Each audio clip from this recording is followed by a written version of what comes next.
Hello everyone, welcome to the platform. My name is Bharat Dhakad and welcome to the Geography series जहां पर हम geography को cover कर रहे हैं exhaustively, comprehensively and most important the realistic diagrams, handmade diagrams जिनका इस्तेमाल आप सीधे एग्जाम्स में कर सकते हो टू फैच मोर मार्क्स. सो आज का हमारा टॉपिक है Interstellar dust hypothesis. This hypothesis was propounded bye Schmidt. इससे पहले मैं कई सारे लेक्चर्स अपलोड कर चुका हूं. अगर आपने नहीं देखे हैं तो प्लेलिस्ट में जाकर आप देख सकते हो. क्लियर? अच्छा, चलते हैं आज के टॉपिक पर. देखिए, हाइपोथेसिस है तो हम पहले भी पिछली वीडियोस में समझ चुके हैं दैट हाइपोथेसिस मींस कुछ इनिशियल कंडीशन होगी. अब इनिशियल कंडीशन क्या थी इस हाइपोथेसिस में? इस हाइपोथेसिस में श्मिट कहता है कि इनिशियली सन वाज देयर. ठीक है, प्रिमिटिव सन वाज देयर. अच्छा, अब एक बात आप जानते हो कि हमारी गैलेक्सी जो इतनी बड़ी मिल्की वे गैलेक्सी है उसका कुछ सेंटर तो रहा होगा. ठीक है, दैट मीन्स इतनी बड़ी सारी गैलेक्सी है उसका कोई सेंटर.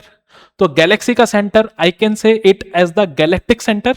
यस, तो ये जो मेरी पूरी गैलेक्सी है इस गैलेक्सी का जो एक सेंटर होगा उसको मैं कह सकता हूं गैलेक्टिक सेंटर. ठीक है, अब सन क्या कर रहा है? सन कर रहा है पूरी गैलेक्सी के चारों ओर चक्कर लगा रहा है. ठीक है, that mean sun is revolving around the basically centre of galaxy. तो अब मेरा इनिशियल कंडीशन क्या बना? इनिशियल कंडीशन मेरा ये बना कि this is my galactic centre and sun is revolving around this galactic centre. That means if sun is revolving around the galactic centre I can say that sun is doing the galactic revolution. Clear? तो ये है मेरा Galaxy का centre और इसके चारों ओर सन क्या कर रहा है? Galactic revolution. अच्छा, अब according to this hypothesis sun was doing the galactic revolution and during this galactic revolution the sun attracted the dark matter. बड़े ध्यान से समझना, the sun attracted the dark matter. ये मेरा बेसिकली गैलेक्सी का centre है. इसके चारों ओर मेरा सन चक्कर लगा रहा है इस तरीके से, इस तरीके से. And during this course of revolution the sun attracted the dark matter. अभी डार्क मैटर क्या चीज है भाई? Dark matter. अब according to this hypothesis the dark matter consisted of gaseous clouds and dust. Gaseous cloud and dust. So according to this hypothesis the dark matter क्या है? gases cloud and dust. इस चीज को Schmidt कह रहा है Interstellar dust. That is why the hypothesis is named so. अब आपको समझ में आई दैट सन जब चक्कर लगा रहा था तो सन ने अट्रैक्ट किया डार्क मैटर. डार्क मैटर क्या है श्मिट के हिसाब से? Gases cloud and dust. इस चीज को श्मिट क्या बोल रहा है? Interstellar dust. आई थिंक आपको क्लियर है. अब अगर आप देखिए एक सीन ये है कि बीच में है गैलेक्सी का सेंटर और इसके चारों ओर चक्कर लगा रहा है सन. और सन जब चक्कर लगा रहा है इसने डस्ट को क्या कर लिया? कैच करना चालू कर दिया. तो डस्ट भी सन के चारों ओर चक्कर लगाने लग गई इस तरीके से. That is why the basically dark matter had its own angular momentum. Had its own angular momentum. That means जो हम इतनी देरी से इतनी हाइपोथेसिस में आंसर ढूंढ रहे थे कि प्लैनेट्स के पास इतना एंगुलर मोमेंटम कैसे आया, श्मिट ने उसका जवाब दे दिया. This dark matter had its own angular momentum because it was revolving around the sun. It was revolving around the sun. Sun is revolving around the basically galactic center and the dark matter is revolving around the sun. अब यहां पर होगा क्या कि because of this angular momentum was maintained after the formation of planets also. That means ऐसा नहीं है कि planet formation के बाद ये angular momentum गायब हो गया. ये जो एंगुलर मोमेंटम इसके पास जो था यही एंगुलर मोमेंटम प्लैनेट्स के पास प्लैनेट के फॉर्मेशन के बाद भी बना रहा. बात समझ में आ गई? ठीक है. इसके बाद अब क्या होता है? अब यहां तक जो सीन है वो सीन ये है कि बीच में है सेंटर गैलेक्सी का, इसके चारों ओर बेसिकली सन घूम रहा है और सन के चारों ओर ये डार्क मैटर घूम रहा है. And during this journey, the dark matter was arranged in form of a disk. अब यहां पर बड़ी मजेदार चीज होंगी। जब ये डिस्क बन गई, जैसे सन है तो सन के चारों ओर क्या बन गई, एक डिस्क बन गई, एक डिस्क बन गई।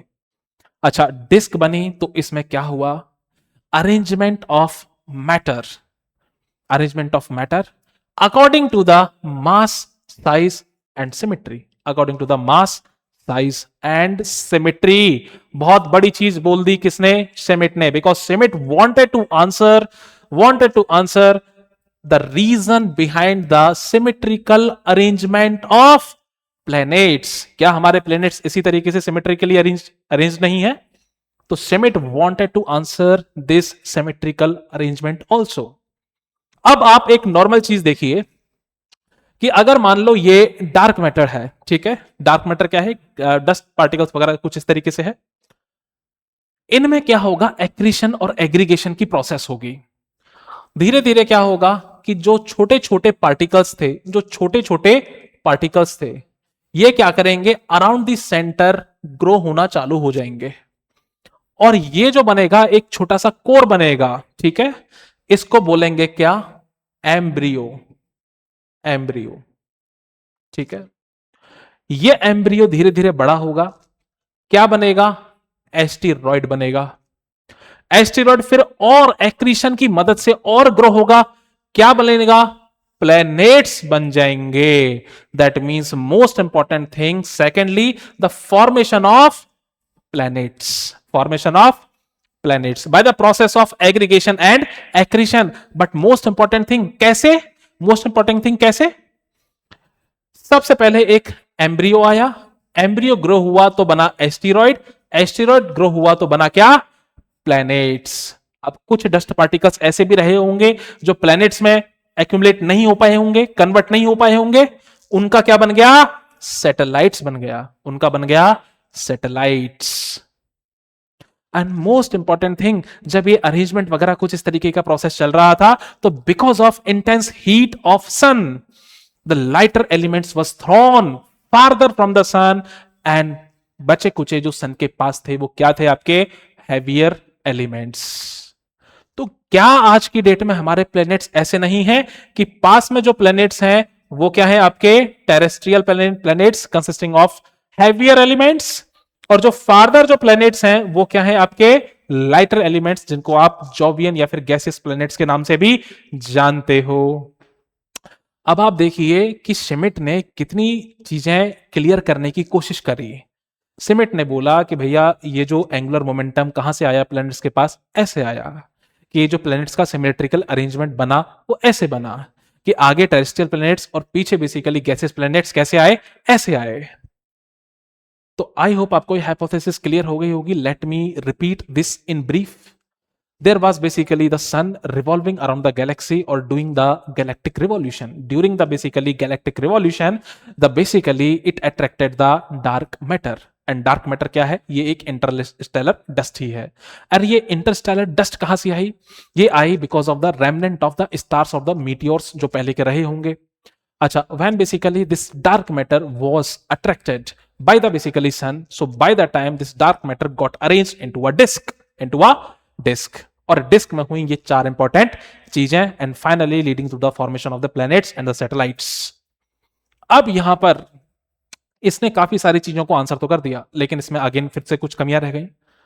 आप क्या बोल रहे हो, दैट एक इंटरस्टेलर डस्ट वगैरह कुछ ऐसा था, उससे बेसिकली प्लैनेट्स बने। That means in general according to this hypothesis, planets जो हैं उनमें किसका कंपोनेंट है, डार्क मैटर का। तो प्लैनेट्स में आज डार्क मैटर का कुछ ट्रेसेस मिलने चाहिए, लेकिन ऐसा तो कुछ मिलता ही नहीं है। दैट मीन्स एक चीजें मैच नहीं हो रही हैं।